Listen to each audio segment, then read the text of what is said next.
బోనాల పండుగ అంటే ఏంటిది అనేది మాకు కొంచెం బోనాలు అనగానే ప్రత్యేకంగా చాలా సంతోషం ఉంటుంది అన్న. ఆషాఢ మాసంలో దేవతలకు చేయాలని చేస్తారు. కేరంత మంచి బాగుపడుతుంది అని పెద్దలు దాన్ని నిర్ణయం చేసిండ్రు. మేము చిన్నప్పుడు సార్ చూసినాం కాబట్టి చేస్తాం. ఇప్పుడు ఒక్కొక్క ఇంట్లో నుంచి తీసుకుని వస్తున్నారు కదా ఆ కుండలో, అది ఎందుకు ఆమెకి ఏంది ప్రత్యేకత అనేది చెప్పు. ఆ బోనం ఎత్తుకోవడం వలన కూడా ఆమెకు దాని నుంచి కూడా కొంచెం ఆరోగ్యం అనేది ఇదవుతుంది. మేము బూరెలు, అన్నం, కూరగాయలు అన్నీ వేసి కూర చేసి బోనం చేస్తాం. కోడి పుంజు కోస్తాం, బోనాలు చేస్తాము. మా ఇంటి దేవత నీవే అని ఈమె మొక్కుతాం. దేవత వలన అంటే మాకు ఒక నమ్మకం ఏంటంటే మాకు ఆరోగ్యం చేకూరుతుంది అన్నట్లు ఉద్దేశంతో బోనాలు చేస్తాం.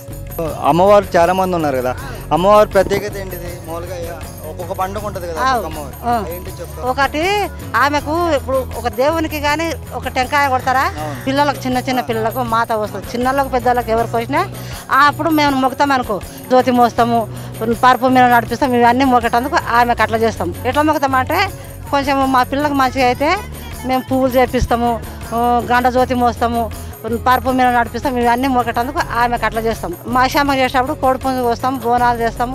మా ఇంటి దేవత నీవే అని ఈమెకు మొక్కుతాం. దుర్వాగ చేస్తాం చూడు, దుర్వాగ చేసేటప్పుడు ఎందుకంటే ఊళ్ళో పెద్ద దేవత అంటారు, ఎందుకంటే మేకలతోని కోస్తాము. ఇప్పుడు నేను మొక్కుతా, నేను మేకతోని కోస్తానని మేకతోని కొడతాము. ఒకటి ఆడ కోడి పుంజులు ఇట్లా చేసి ఆమెకు 10 మందికి తినబెడతాం. ఎందుకంటే మేము తలుచుకున్నందుకు 10 మందికి తినబెట్టాలి అనుకున్నాం అనుకో, 10 మందికి తినబెడతాం. ఊరడమ్మకు ఊరు కాస్తుంది అంటారు. మా పెద్దలు ఏమన్నారంటే ఊరు కాసే ఊరడమ్మ అన్నారు. ఆమె మా పగులు తిరుగుతానంట, మాకైతే తెలియదు. మా పెద్దలు అన్నది విన్నాము, ఊరడమ్మకు చేయాలి బోనాలు, పండుగ చేయాలని ఆ దేవతకు చేస్తాం.